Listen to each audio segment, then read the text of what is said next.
After a year of workforce overhauls, the Trump administration is continuing to charge forward with major changes for federal employees. The new schedule policy/career classification is on the brink of becoming a reality. Revisions to the performance management system will soon take shape. Many of these looming changes come directly from the Office of Personnel Management. At a Federal News Network event last week, reporter Drew Friedman sat down with OPM Director Scott Kupor to hear his take on some of these new policies. Here's an excerpt of their conversation. If we take a step back, the basic theory behind policy career is this, which is, as we know, the executive branch has grown very, very significantly. And so the way ultimately the president, as the leader of the executive branch, affects his policy changes is, of course, to have the multitude of agencies that we do have today. If you look at the makeup of those agencies, there's roughly about 4,000 kind of people like me, which is people who are hired through the political process, obviously, who, kind of circle in and out, obviously, based on the administration. And then there are literally, 1.996 million other people who actually affect those policies. What policy career recognizes is that there are many people who are, in fact, career employees, but they are actually in policy-making roles. So they are in a position to either, kind of take what the president is doing and implement it in policy, or in some cases, if they, don't agree with that, they, in theory, could be in a position where they, could thwart or, impact the development of that area. So what policy career does is it relies on kind of longstanding principles within the actual, kind of Civil Service Reform Act, which says that the president has the ability to ultimately manage the employment of people who are in these roles. So what we've done is, just where we are today, just so you know, is we have promulgated the policy. So that was promulgated roughly about 30 days ago. The policy will go into effect, I think it's like March 9th to March 10th. It's basically got a 30-day tolling period from when it was put in place. And the next step will be that the president will designate which of the roles across the various executive agencies will now be kind of in this scheduled policy career.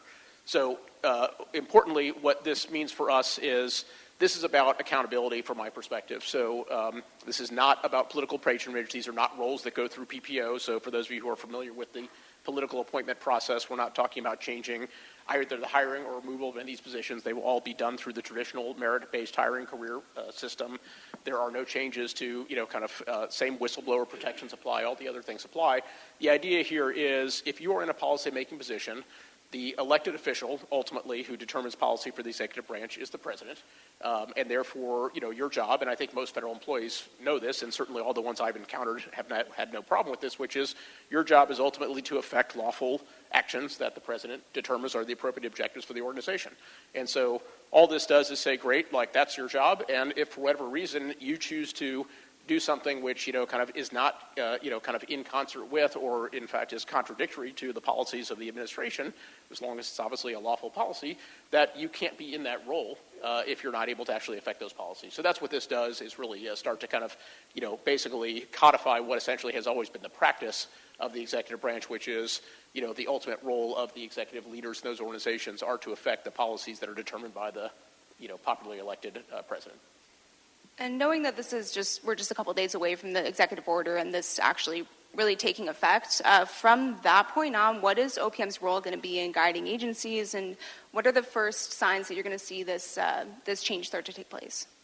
Yeah, so the next immediate action, as I said, will be that the president has been reviewing basically all the agencies that have contributed kind of the roles in their organization that they believe are responsive to policy career. So that's a long list that the president and his team at the White House are going through. So the next instantiation of policy career will be the president will issue an executive order that will say, okay, these roles now are kind of under this policy career. That's all that's going to happen. Those employees will get a notice of that, basically. And so nothing else changes, basically. All that is people will say, great, now you have now are under a different designation. And so, again, business will be as usual. But if, again, any of those individuals ultimately determines that they're, unwilling or uninterested in pursuing the policies of the administration, of this administration, by the way, or any administration, this is not, specific to anything that this president's doing, then, they potentially could be removed, obviously, by people in that organization if they so choose. Critics of schedule policy/career have raised pretty significant concerns about how this is going to change civil service protections, workforce stability. And we saw in the OPM's final rule, for example, that 94% of the comments were opposed to that change. How would you respond to some of the critiques that have come up here? So, look, I mean, obviously, lots of people have lots of different views on all these things, so I certainly respect anybody's views on this. As I mentioned, the way I think about this is just really a codification of how actually the executive branch does their activity. You know, in a perfect world, if there were such a perfect world, right, you know, if the government were, 10 people, the president would just be able to obviously say, look, go do this, go do that, and things would happen. But that's not the way things work, obviously. As you know, we've got an incredibly big bureaucracy. And ultimately, what happens is a president gets elected every 4 years on a certain platform. And as a result, that is what the democratic process entails. And, when you look at what the federal, workforce is doing, and I have seen this at least in all the interactions I've had with federal employees, is they recognize and understand that every 4 years, for better or worse, whether they like it or not, whether they voted for this president or they didn't, their job is ultimately to affect the policies of that administration. So this is doing nothing different than just making sure that that's clear. And then all it's enabling is if somebody says, I'm so, I have such a discordant view of what the president's doing that I literally am going to direct my people not to do what the president has, lawfully instructed us to do, then I think it's totally reasonable for the American people that person should not be in an organization. This is no different than any other organization, by the way. If you are part of a private sector organization or nonprofit organization, ultimately the way policy and, objectives of an organization get implemented is through a cascading factor, right? You have a CEO who determines the objectives, you have managers who ultimately carry out those, and then you have employees ultimately who are responsible to those as well. So we're not saying, don't disagree with the president. That's obviously perfectly what anybody can do and should do, and everybody has the right to do that. What we're saying is if your disagreement then causes you to not fulfill your duties as an employee of the American people and do the things that the lawfully elected president has asked you to do, then, quite frankly, in my mind, the honorable thing to do is either resign from that position and or potentially face removal if you're in this policy career position. I want to move on to a related priority area from the Trump administration. We saw some regulations from OPM recently on performance management.